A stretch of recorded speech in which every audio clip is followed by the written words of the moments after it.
through 3. Okay. Starting at verse 1, blessed is the man who walks not in the counsel of the ungodly, nor stands in the path of sinners, nor sits in the seat of the scornful, but his delight is in the law of the Lord, and in his law he meditates day and night. He shall be like a tree planted by the rivers of water, that brings forth its fruit in its seasons, whose leaf also shall not wither, and whatever he does shall prosper.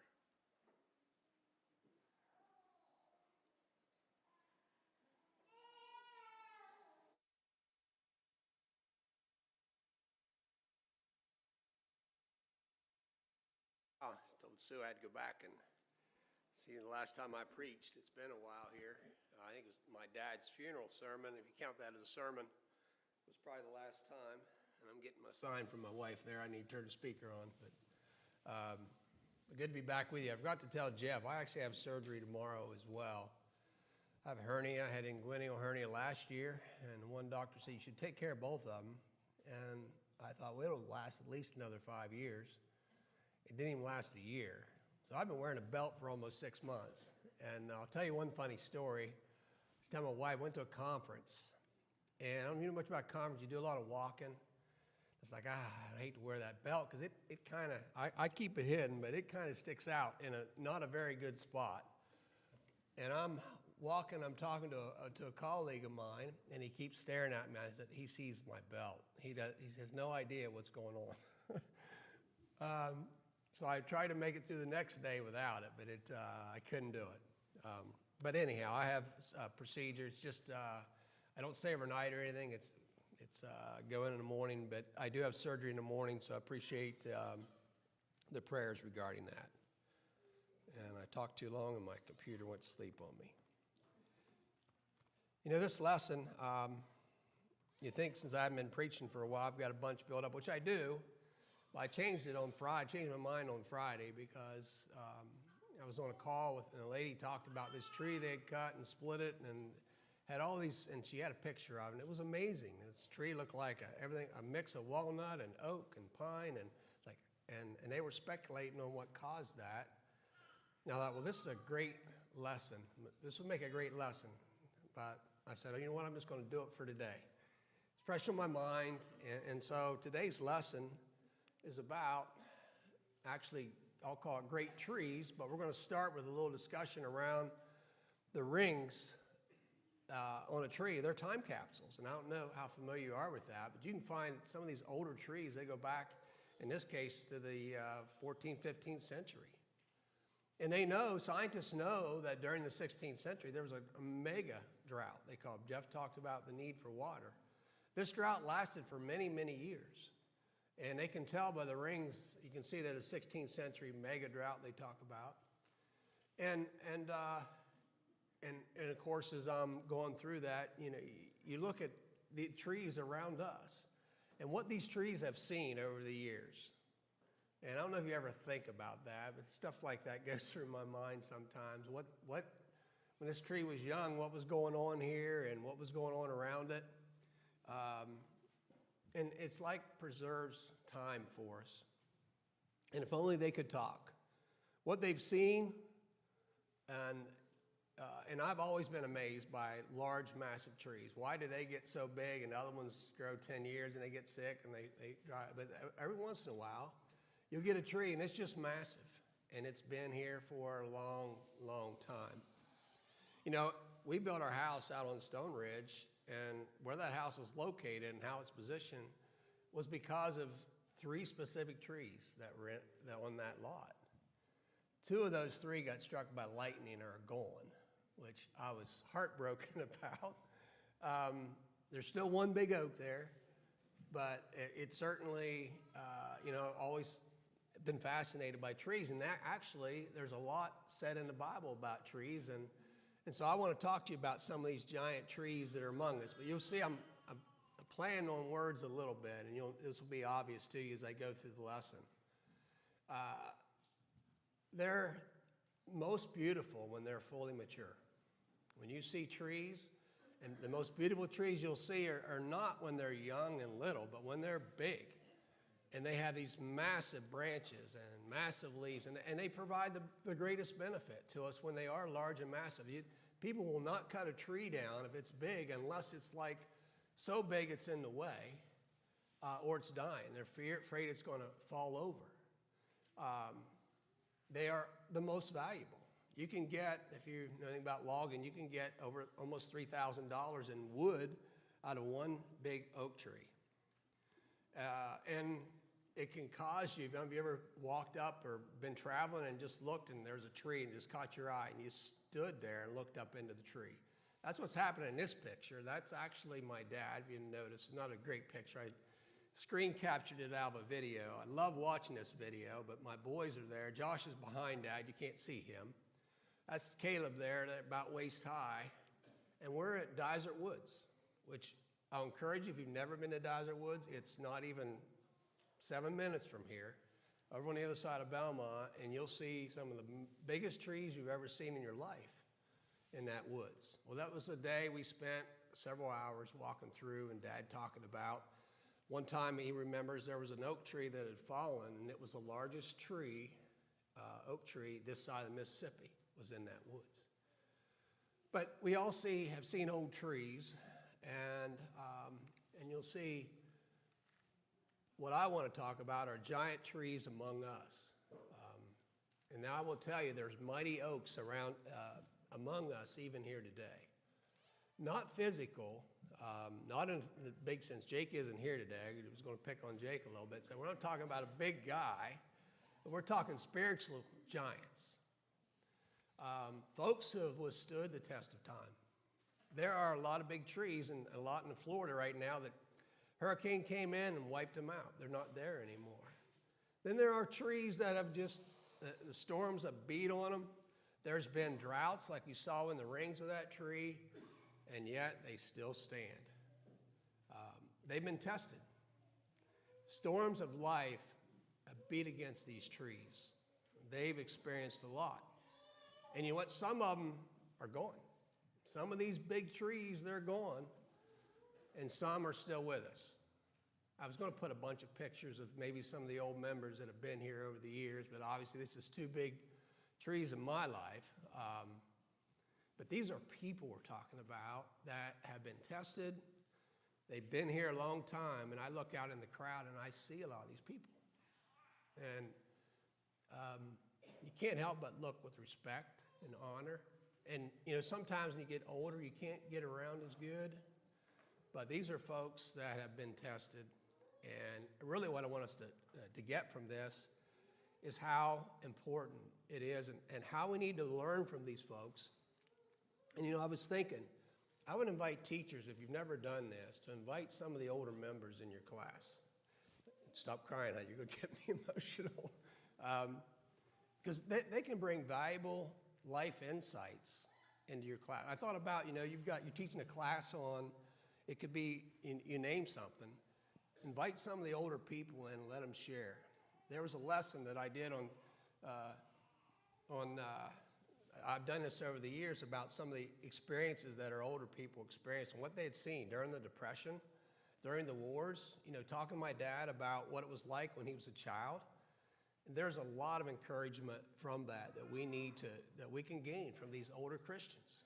And so, and the other thing, when you look at what the Bible teaches about the older, how we need to look at them with honor and respect, honor your father and mother, that your days may be long upon the land which the Lord your God is giving you. Leviticus 19:32, stand up in the presence of the elderly and show respect for the aged. Fear your God, I am the Lord. You know, so many times we think when we get older that it's time to just kick back and let the young people take it and run. And I'm going to tell you that this lesson is really about you're going to generate more value in your older days than you did when you were younger. I hope you get that from the lesson this morning. 1 Peter 5:5, likewise, you who are younger, be subject to the elders. There's a reason for that. There's a lot of wisdom that comes from the older folks that have seen a lot, experienced a lot. We may think, you know, I might be smarter, I might be more intelligent, but you cannot replace experience and folks that have been through adversity and overcome it. and we need to learn and respect and honor them. Do not rebuke an older man, but encourage him as you would a father. Younger men as brothers, older women as mothers, younger women as sisters. You know, when we get old, we try to hide our ailments. I can't hear as good as I used to. And I'll tell you, I'll have hearing aids here. I probably need them right now. I don't have them, but I probably certainly need them. Sometimes we can't walk as good, and you may need a cane, may need a walker, and we try to hide that from people, right? Because we don't want people to look down on us because we're getting older. But like I said, I've come to respect, when I see someone struggling and I see them coming in here, I have so much respect for them. Because I know in spite of what they're going through, they're still fighting, they're still trying, they're still working hard. These are the mighty oaks that I'm referring to, and we need to be so thankful for them. And I do appreciate them. You know, I remember when my grandpa Anderson talked to me about the experiences in the war that he had. And just listening to him talk, and I thought, man, an 18-year-old, 19-year-old having to go through that is amazing. And I just listened to him talk, and he talked about, you know, Rick, I had 3 regrets in my life. And just listening to the wisdom that he had to share with me when he was older. And I will never forget those few minutes that I spent with him about that. And I talked about, you know, my dad and things and stories he would share with me. And so let me encourage you young people, if you've not spent time with your grandparents or those that are older with you, especially folks that are Christians, you need to make time. Trust me, you will never regret it. And just, you know, a lot of times you may spend time with them, you're maybe going to a game, but really have serious conversations with them about what's important. I think you will not regret it if you do that. And let me encourage you to do that. There's a, if you're familiar with TED Talks, Bruce Grierson on TED Talks did this study. I was putting a lesson together. I just looking for thoughts about this. And I don't know if you can see that picture very well. But that lady in that picture, it's a long jump at UCLA's college campus. And she started her track career when she was 77 years old. 77, I think, well, you know what? I got 18 years before I have to start working on my track skills. She's a Canadian, and she held over 30 world records. Most of those set in her 90s, when she was in her 90s. Won over 750 gold medals in her age category. Unbelievable. I mean, just what she could do. She competed in the 100-yard dash. She broke every record you can imagine. She never ran track in her life till she was 77 years old. And this guy's, and Bruce was just fascinated by her. It's like, how in the world could a woman of this age, and she said she feels like she felt when she was 50 years old. And he thought maybe there's something in her genes and her, and he really went through a lot of work, spent a lot of time with her, trying to figure out why is this woman so young, physically, and what she could do. And the conclusion he came, it was nothing to do with her genes, it was nothing to do with her training, but more her mind than anything else.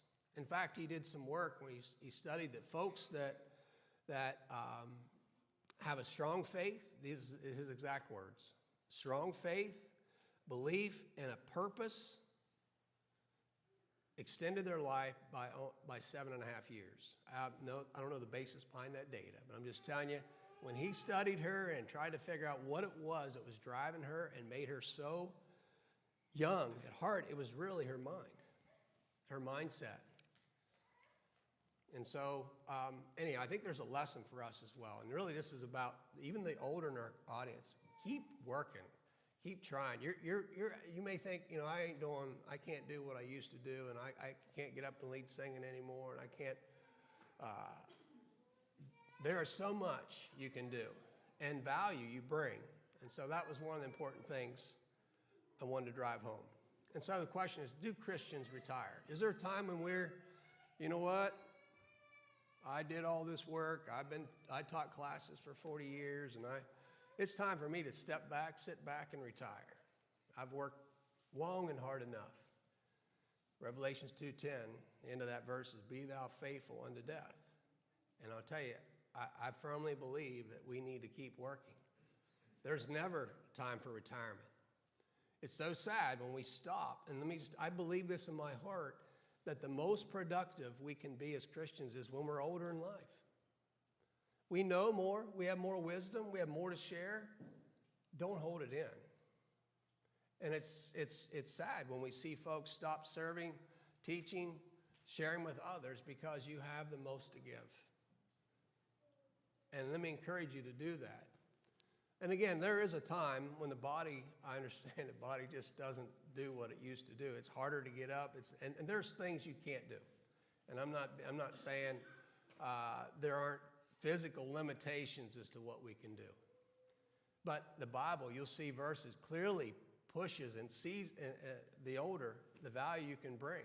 Isaiah 46:4, "Even to your old age and gray hairs, I am he. I am he who will sustain you. I have made you, and I will carry you. I will sustain you, and I will rescue you." That should encourage us, that God will be with us. Mark Twain said, "Age is an issue of mind over matter. If you don't mind, it doesn't matter." And I think there's a lot of truth to that. It's really mind over matter a lot of times. And you know, Mark LaManche is a guy I've mentioned before, but he's inspired me in so many ways. In fact, I give him a lot of credit for some of the things that I'm doing here, even in this town. Mark, I don't think ages a bit. I know it's hard to see that picture, but he's the guy with the real thick hair and a beard. I don't know how old he is, but he looked that way, I think, 30 years ago. And he inspired me because all the things he's been doing. He's a Christian, and we talk a lot about God and religion and influence, and this idea of a word he calls valueship. How do we drive value in other people? And he's encouraged me a lot. So I want to share a dream with you that I have. I mean, a lot of folks ask me questions. What are you doing down here, Rick, down here in the building in town? I don't know if you know, but I bought the 5B's building, and we got some stuff going on there. Ty's involved in it, and my brother Gary, we pull him in when we need some really heavy work done. But this community, it is a great community here we have in town. And they do a lot to try to get the children, give them a situation or experiences to thrive.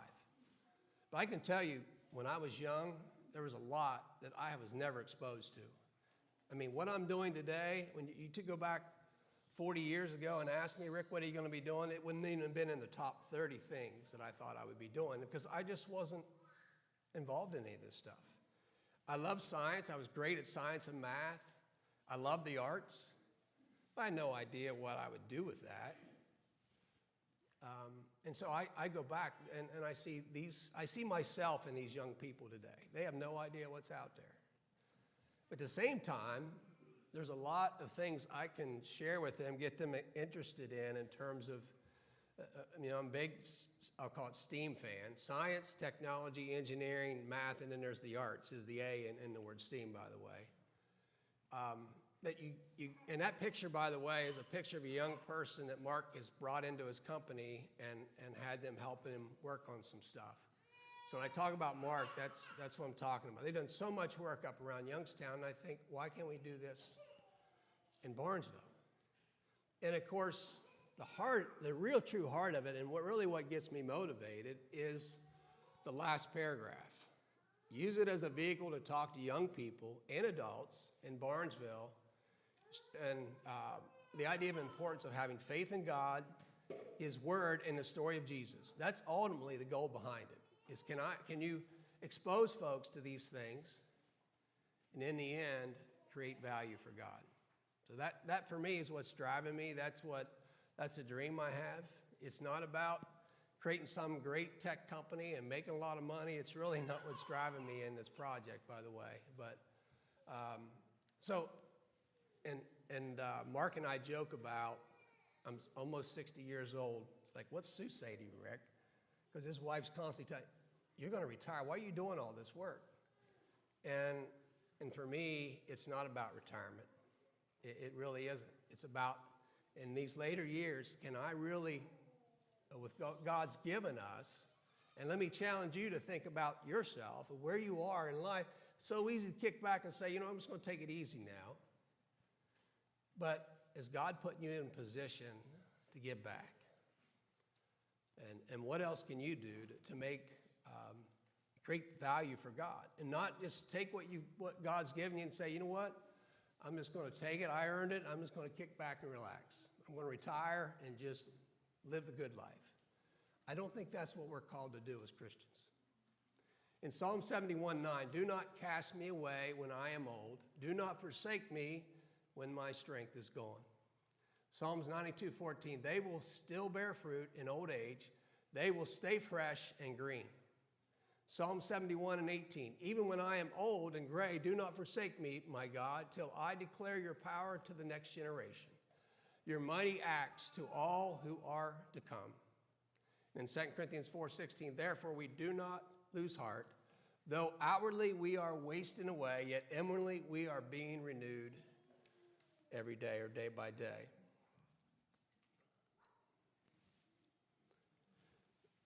And as I mentioned, it's so easy to want to just kick back and relax and take it easy. There are many folks that they move away from family and loved ones because they want to go somewhere where they can retire. John 9:4 says, I must work the works of him that sent me. This is Jesus speaking here. While it is day, the night is coming when no one can work. As long as I am in the world, I am the light of the world. And I think that's what we're called to do. No matter how young or how old we are to be like Jesus. As long as I'm in the world, I am the light of the world. And so we need to cast that light out and be a light to those around us. And we look at the old, and the adversity they've faced. And again, I won't spend a lot of time because I got more content to cover, but there was a time when there weren't computers, there weren't cell phones. In fact, it wasn't all that long ago. Some here may remember there wasn't commercial flights. There were certainly ones you could afford to get on. No fast food restaurants. I remember that. I remember us driving down to Kentucky Fried Chicken by the old Harts in Bridgeport. That was the only fast food place around. We would do that every once in a while. It wasn't like every week, and we're just surrounded by these now. If you want food, you can go get food in 5 minutes. It wasn't like that. I remember, at home, and I won't say we never went hungry, but I remember not being able to pick what I wanted to eat. It's like, I'll bet everybody in here today can say, okay, what do I want for lunch?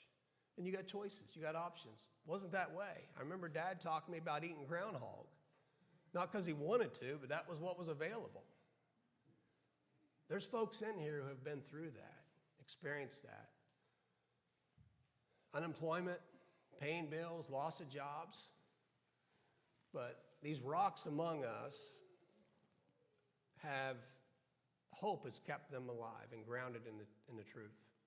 There are people here that I've seen since I was this tall. And I've been coming to services, and you know what? They've been here. Them and their loved ones, those, even some spouses have passed away, but they're here, and that's a rock. That's an anchor. As Hebrews 6:19, this hope we have as an anchor of our soul, both sure and steadfast, which enters the presence behind the veil. And let me just tell you, young people, that needs to be your rock as well. You take the church out, you take that away, and I'm telling you, the old devil is going to use these things in the world against you, and he's going to conquer you. But folks who are here and folks who are rocks, it's because that hope has stayed there and stayed steadfast. So let that inspire you. And they're still here, still fighting, and still encouraging us. And that's a blessing. And if you don't include these folks in your prayers, you need to include them in your prayers and be thankful to God that we have them still among us. I didn't want to make this lesson just about the old, and I hope young people recognize that I'm also encouraging to reach out to them, but also you're going to face adversity. 7 in 10 Americans think young adults today have a harder time than their parents did. Paying for college and tuition, even buying a home right now. there's a lot of adversity. Our young are going to be tested. Just like the older, you're going to be tested. And follow the example of older Christians. Don't think that, maybe you got a parent, a grandparent, and they've got money and they were well off. It wasn't always that way. It wasn't. They've been through hard times, and most, I would say, the older have been through much harder times than anything we're going to experience. Don't be afraid to talk to them and lean on them through these trials. And by the way, I did not sync with Trenton on this, but if you look at the article in the bulletin, it's about adversity, by the way. There's actually a great article in the bulletin about adversity. And this is really one of the things I want to drive home is this idea of adversity. Because when I look at the old oaks in the room that are giants, the thing is they've overcome this adversity. And let them be an example for how you can overcome adversity. Knowing that the testing of your faith produces patience. You're going to be tested. But if we stand firm and grounded in the truth, we're going to withstand it. And it's going to cause us to have patience. And it'll make us stronger. My grace is sufficient for you. My strength is made perfect in weakness. Therefore, most gladly, I would rather boast in my infirmities than the power of Christ may rest upon me. Apostle Paul, you look at what he has done for the cause of Christ. It'd be easy for him to become prideful and boastful, but God brought him down because of this infirmity. That's adversity. That's God testing or allowing Paul to be tested with this infirmity. Adversity is God's classroom. It teaches us the right priorities in life. Sorrow is better than laughter. For a sad countenance, the heart is made better. Ecclesiastes 7:3. I press toward the goal for the prize, Paul said there in Philippians 3 and 14. And so don't let the things and challenges of this life stop you from doing the things you need to do, but rather have this same vision Paul did, is looking forward. And even the old, we can look back and look at the experiences and rely on that, but the focus is still forward. It's what's in front of us. And I put that picture up there because there are people who are going to lose their mind on Tuesday when the results are announced on the election. And it'd be easy to get so consumed and overwhelmed by that. And you look at what we have in today with inflation and energy prices and the border control, the layoffs, and then the political tension that we have. But you know what? This is all noise, and this is all stuff that will distract you from doing what we should be focused on. Adversity is not always a bad thing. It helps build character. Humility, and many times this adversity we're facing teaches us to be humble. Because without adversity, sometimes we get prideful in our accomplishments and what we've done. And lest I should be exalted above measure, my abundance of revelations, a thorn in the flesh was given to me. Paul here, again, it'd been easy for him to become prideful, but this was given to him to humble him. And drive us to recognize that we need to depend on God, not ourselves. So many times we think we can overcome this. I can do it. Yes, we had the sentences of death in ourselves, that we should not trust in ourselves but God, who raises the dead, who delivered us from the great death and does deliver us, in whom we trust that he will still deliver us. Only by putting our trust in God, we can overcome the challenges that the devil has thrown and will throw at us. Overcoming adversity is all about character, which is learned from, many times you'll hear, the school of hard knocks. Sometimes it's just going to be tough. And the way you overcome is putting your trust in God and not relying on ourselves to overcome. You know, we're all born at different times. You know, sometimes you might even say, I wonder what it would have been like to live back in the 40s or the 50s. What if I liked it better? We're all born at different times. Throughout history, we're actually so blessed to be born when we were born. You know, we're all planted in different and difficult places. No matter where we find ourselves, young or old, we need to be fruitful. That's the bottom line. We need to be fruitful for God. So when they laid many stripes on them, they threw them in prison. He put them in the inner prison and fastened their feet in the stocks. But at midnight, Paul and Silas were praying and singing hymns to God, and the prisoners were listening to them. I don't think any of us have had to experience that. But even in this great adversity, they were singing praises to God. Colossians 4:18, remember my chains. Christians are called to bear up under adversity. So you're going to be tested, you're going to be tried, and we're called to bear up, to overcome. And then question, how have you responded to adversity? One or two things are going to happen. We're either going to give up or we're going to bear up or we're going to be strong. I'll tell you, there have been many. I talked about the giant oaks we have among us. But there are many who've been here and they didn't bear up. They're gone. They don't go to church. They don't read their Bibles. They've lost their faith in God. Don't let that be said of you. We need to be strong and be inspired by the many great trees we have in the church. And I didn't know that we're actually right on time. My final slide is this one, which I think is the last verse of the scripture reading.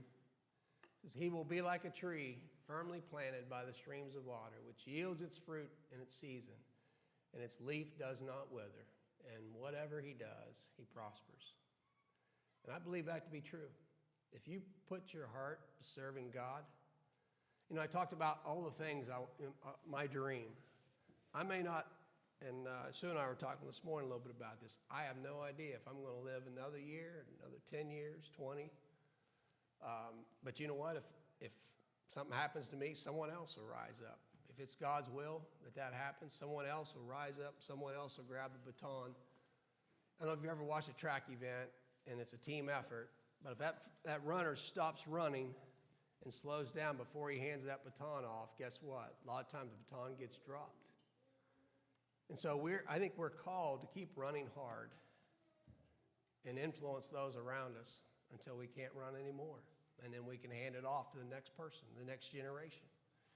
So again, I hope you were inspired as I was, as I reflected on the many, I'll call them great oaks among us that it's influenced you, influenced me, and are still among us. And let that inspire you to be strong all the way to the end. I remember even as a young person, my dad, because there was times it was tough, and I just thought, man, I hope he stays strong all the way to the end.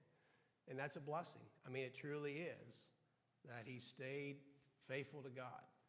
I can remember we lived in Spidell, and I think in Spidell, I know in the second grade we went to Sandy Ridge, because I remember Beth Bunning and I were in the same class, and we were doing cursive in the Bible study class, and that was a big deal, knowing how to do cursive.